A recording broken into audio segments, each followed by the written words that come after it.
ทารกเป็นพฤติกรรมการติดต่อสื่อสารระหว่างทารกกับมารดาที่มีความเฉพาะเจาะจงโดยสื่อสัญญาณของทารกที่แสดงออกมานั้นมีทั้งการแสดงออกอย่างชัดเจนและไม่ชัดเจน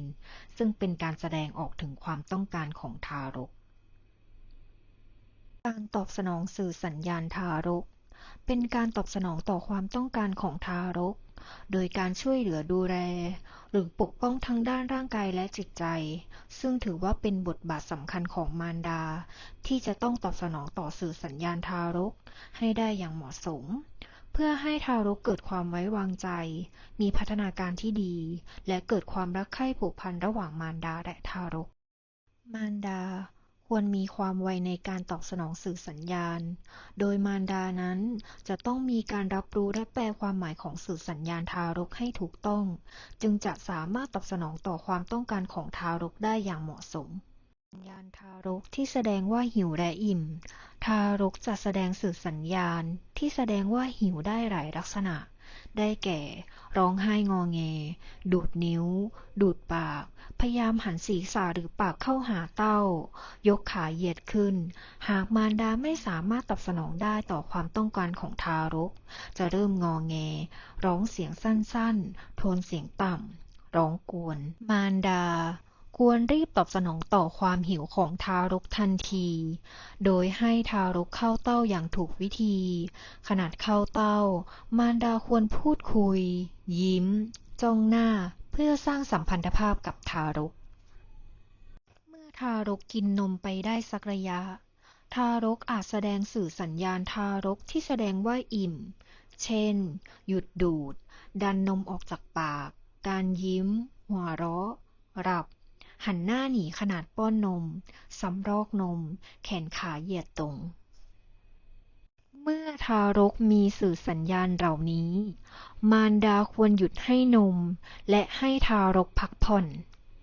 สัญญาณทารกที่แสดงออกว่าต้องการพูดคุยหรือเล่นด้วยทารกจะแสดงพฤติกรรมเช่นพูดอ้อแอส่งเสียงหัวเราะเล่นน้ำลายยื่นมือเข้าหามารดายิ้มให้และมีการยิ้มตอบเคลื่อนไหวแขนขาเป็นจังหวะจ้องมองในระยะนี้มารดาควรตอบสนองด้วยการพูดคุยหยอกล้อกับทารกและหาของเล่นให้ทารกเล่นสื่อสัญญาณทารกที่แสดงว่าต้องการหยุดเล่นหรือพักผ่อนทารกจะแสดงพฤติกรรมเช่นร้องไห้หันศีรษะหนีหาวหลับตาแน่นขมวดคิ้วกำมือแน่นตีไปมาใช้มือผลักมารดาสามารถตอบสนองสื่อสัญญาณเหล่านี้โดยหยุดทำกิจกรรมที่ให้แก่ทารกให้ทารกได้นอนหลับพักผ่อนจัดท่าให้สุขสบายและจัดสิ่งแวดล้อมให้เงียบสงบทารกที่แสดงออกว่ามีความสุขทารกจะแสดงพฤติกรรมเช่นพูดอ้อแอหัวเราะยิ้มลืมตามองอย่างสนใจดูดนิ้วนอนนิ่งเงียบไม่ร้องกวนโดยสื่อสัญญาณเหล่านี้ทารกจะแสดงออกมาเมื่อมีความสุขสบายหรือพึงพอใจทารกหลับอยู่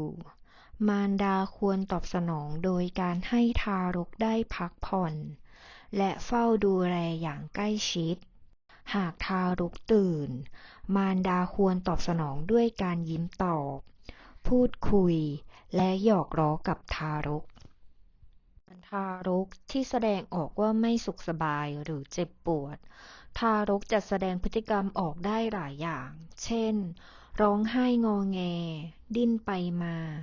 กำมือแอ่นหลังกลางนิ้วมือหลับตาแน่นแลบลิ้นขมวดคิ้วย่นหน้าผากทารกเคลื่อนไหวร่างกายมากขึ้นควรตอบสนองสื่อสัญญาณเหล่านี้โดยการอุ้มทารกมากอดรูปหลังเบาๆพูดคุยด้วยเสียงนุ่มนวลให้ทารกดูดนมหาของให้ทารกเล่นนอกจากนี้ควรสังเกตทั่วร่างกายของทารกเพื่อหาสิ่งผิดปกติ เช่น จุดแดง ซึ่งอาจเกิดจากทารกโดนมดกัดหรือแมลงกัดได้ การสังเกตดูเหงื่อ ซึ่งอาจเกิดจากทารกร้อน ดูผ้าอ้อม เพื่อประเมินการขับถ่าย ซึ่งอาจส่งผลทำให้ทารกเกิดความไม่สุขสบาย หรืออาจเกิดจากท่านอนของทารกที่ไม่เหมาะสม มารดาควรช่วยจัดท่านอนและสิ่งแวดล้อมของทารก ทารกที่แสดงออกถึงการหลับและตื่น ประเมินจากการเคลื่อนไหวของร่างกาย การเปิดปิดและการเคลื่อนไหวของเปลือกตา การเคลื่อนไหวของใบหน้าและรูปแบบของการหายใจ ซึ่งสามารถแบ่งออกเป็น 6 ระยะดังนี้ 1. ระยะหลับลึกหรือหลับสนิท ระยะนี้ใบหน้าทารกจะผ่อนคลาย เปลือกตาปิดสนิท หายใจสม่ำเสมอ ไม่มีการเคลื่อนไหวของร่างกาย แต่อาจมีผวาหรือสะดุ้งบ้าง มารดาควรนำทารกเข้านอน จัดท่าให้สุขสบาย ไม่ควรกระตุ้นให้ทารกดูดนม และควรจัดสิ่งแวดล้อมให้สงบ ป้องกันสิ่งรบกวนการนอนหลับของทารก 2. ระยะหลับตื้นหรือหลับไม่สนิท ทารกจะมีการหายใจไม่สม่ำเสมอ อาจหายใจเร็วได้เล็กน้อย มีการเคลื่อนไหวลูกตา มีเปลือกตาเคลื่อนไหวเปิดหรือปิด หรือในบางครั้งอาจมีการยิ้ม ขยับปากคล้ายดูด มีการขยับแขนขาเคลื่อนไหว ทั้งที่ยังหลับอยู่ระยะนี้ มารดาควรมีการกล่อมด้วยการสัมผัส อุ้มโยก หรือการร้องเพลงกล่อมทารก นอกจากนี้ควรมีการจัดท่าให้สุขสบาย จัดสิ่งแวดล้อมให้เงียบสงบ เพื่อป้องกันสิ่งรบกวนการนอนหลับ 3. ระยะง่วงซึม เป็นระยะระหว่างการหลับและการตื่น เปลือกตาอาจปิดหรือเปิด อาจมีการสะดุ้งหรือการเคลื่อนไหวของแขนขาช้าๆ ทารกอาจเข้าสู่ระยะหลับหรือตื่นเมื่อถูกกระตุ้นเบาๆ มารดาควรประเมินว่า ทารกพักผ่อนเพียงพอแล้วหรือยัง 4. ระยะตื่นสงบหรือเพิ่งตื่น ในระยะนี้ เปลือกตาของทารกจะเปิดกว้าง ดวงตาสดใส มีการเคลื่อนไหวของร่างกายน้อย